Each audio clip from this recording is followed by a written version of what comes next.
This is a special meeting with our CDA Economic Development Corporation Director, Ginny Gilliam, attending Commissioners Duncan Brooks and Filios. Do we have any changes to the agenda? Hearing none. Discussion with President or Executive Director Ginny Gilliam. Go right ahead, Ginny. Okay, so you guys can hear me clearly? Yes. Yes?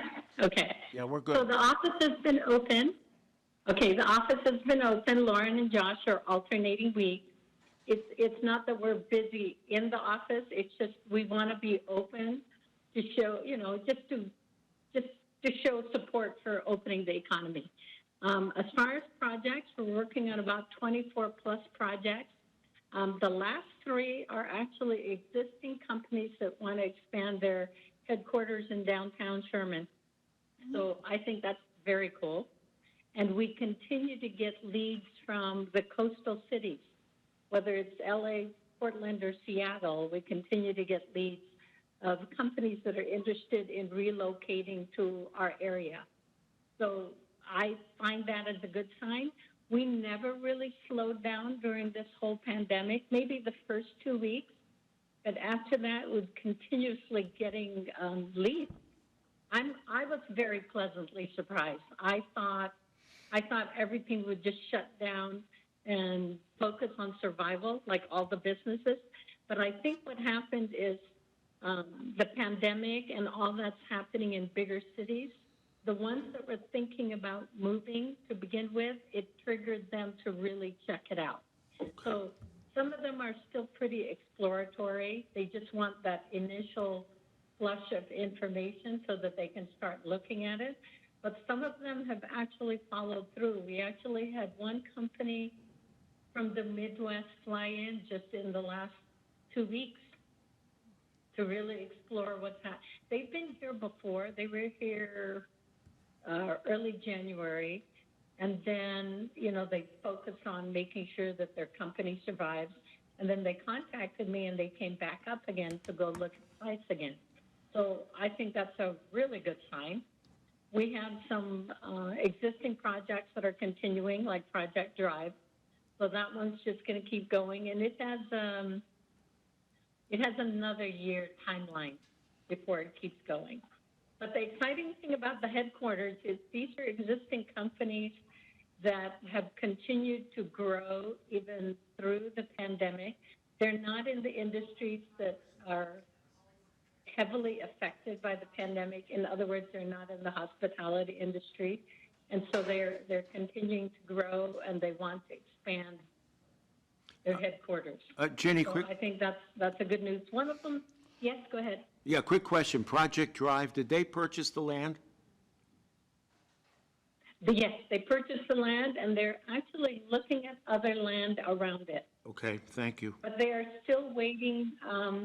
Let me see. We got the Opportunity Fund grant from the Department of Commerce. I believe we're still waiting for the Department of Transportation funding to come through. That's for road improvements. Understood. Okay, thanks. And then we'll see how that. Yeah. So it's I don't know. I think it's pretty exciting what's happening, considering, and then we're also expecting things to continue to improve as far as leads. A lot of it has to do with, a lot of the tech companies are working from home, right? Yes. And then you've probably read in the news too, a lot of tech companies are going to continue the work from home option. And then I think a lot of them will allow their employees to live elsewhere and just continue to work from home. And I think when that option becomes available, or when it becomes more prevalent, I think we're going to see a lot more people working here, maybe actually attached to a tech company in Seattle, but working inland, because their dollar certainly stretches far more when they're here or in the inland, if they're in the inland Northwest versus Seattle or San Francisco or San Jose Valley, right, any one right. of those areas that we have. So we're expecting that. One of the things we want to do, and we're checking out the process, is And I'll go into it a little bit more. We have to do some different marketing because with no traveling, both from the client and our part, we're going to need to be able to virtually really highlight our community. So what we were thinking about doing is combining the tourism videos that are already existing with some economic development videos, so highlighting the Parker Center, having a chat with either Charles Buck or Rick McLennan to talk about what's happening in both higher education and institutions. Talk to some of you guys at the county and our mayors to talk about the strength of our, really just the strength of our region. So we're looking into how we can do that. Josh is talking to the young professionals in his CDA leadership group, see if they want to partner with us and see if we can have them help and process some of the videos. And then in the process, we also need to help our companies market virtually because they can't travel either. So I'm going to go, next one I'm going to cover is, I wanted to let you guys know that our budget for CDA EDC is holding. A lot of that has to do with the $57K that we received from the PPP. We haven't submitted our forgiveness process yet because the bank says things keep changing, but there's no point in submitting it yet, but just prepare all the parts and pieces that we need in order to get it forgiven. We should get all of ours totally forgiven. We are seeing about a 20-25% decrease that we believe will continue into the next year. Plus this year, we also lost income from I-90 and probably our annual as well. We're still in good shape because we're not spending as much money. There's no travel, there's no travel for us and there's no expenses for clients because they're not flying in. Okay, so far it's kind of working out, but we're cutting everything else that we can so we can match the income and not, because we want to make sure that we have enough for next year as well. So far so good on that, and I am tracking that one pretty tightly.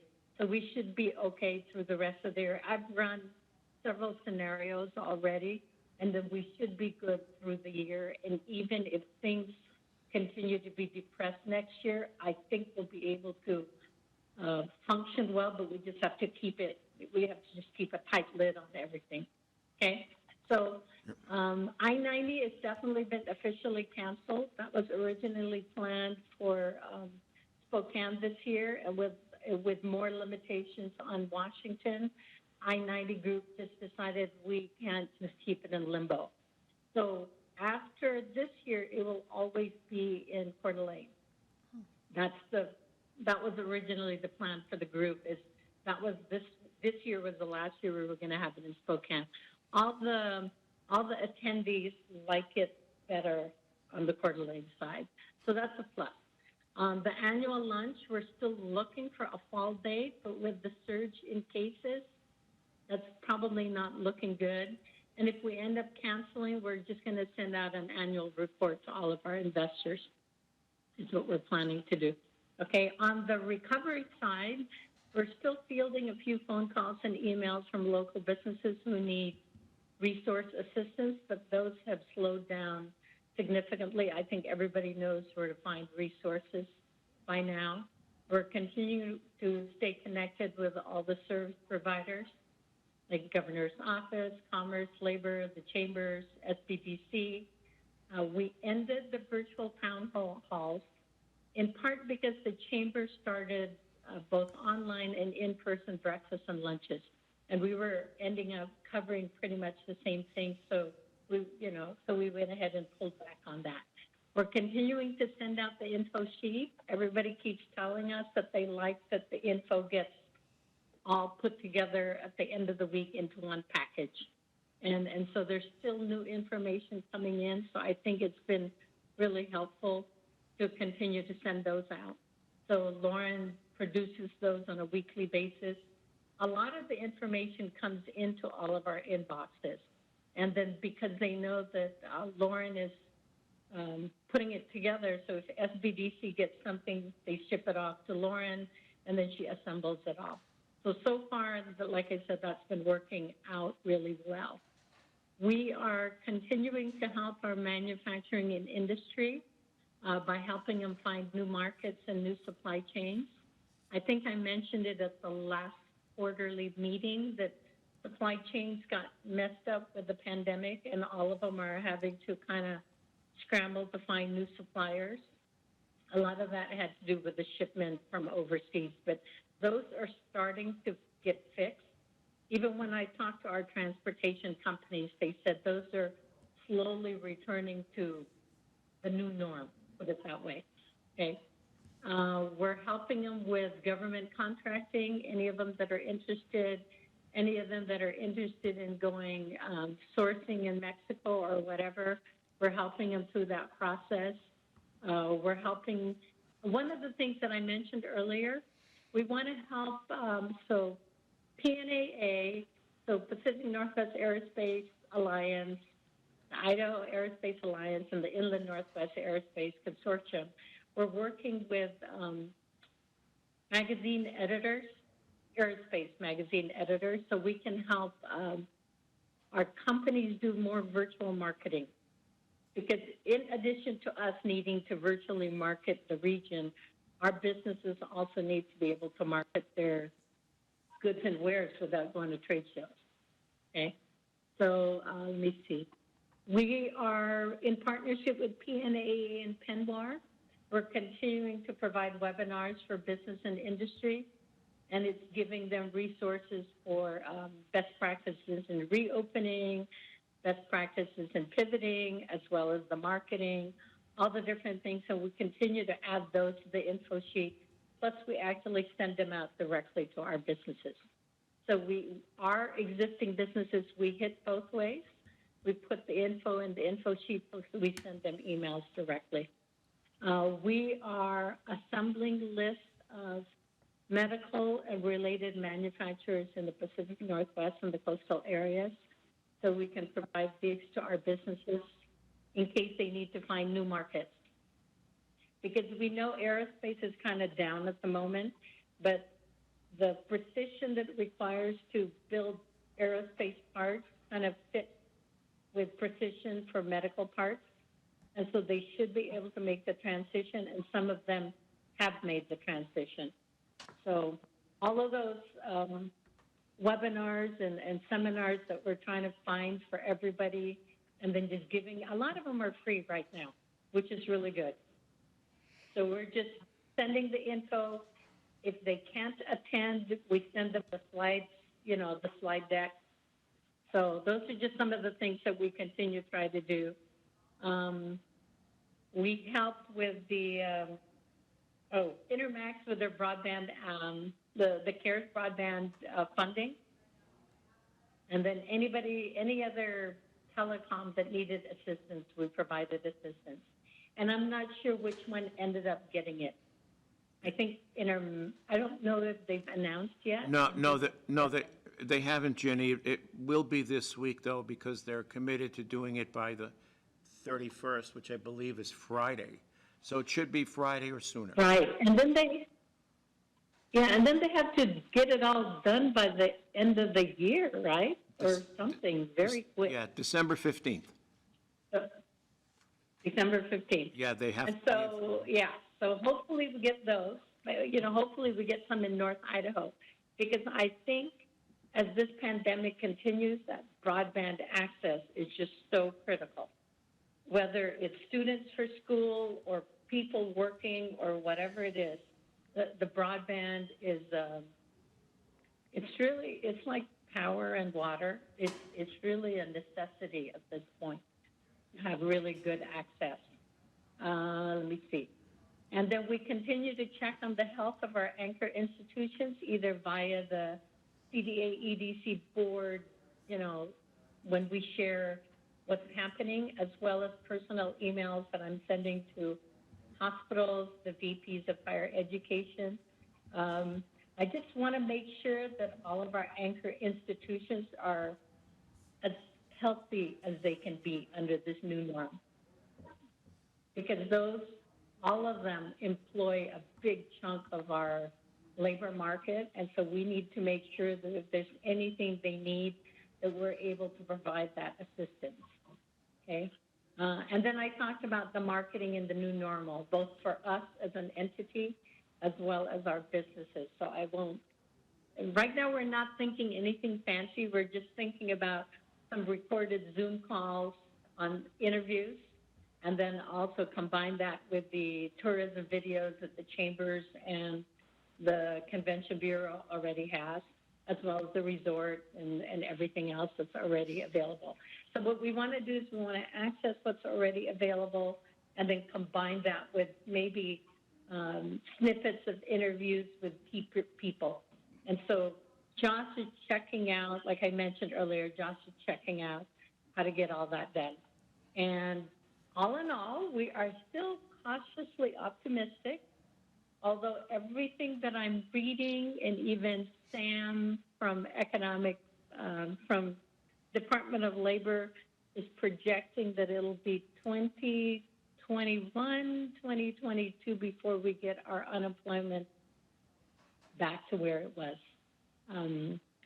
I've been also listening to some of the just medical webinars, just because I want to know what's happening with some of the trials on the vaccine and all of that.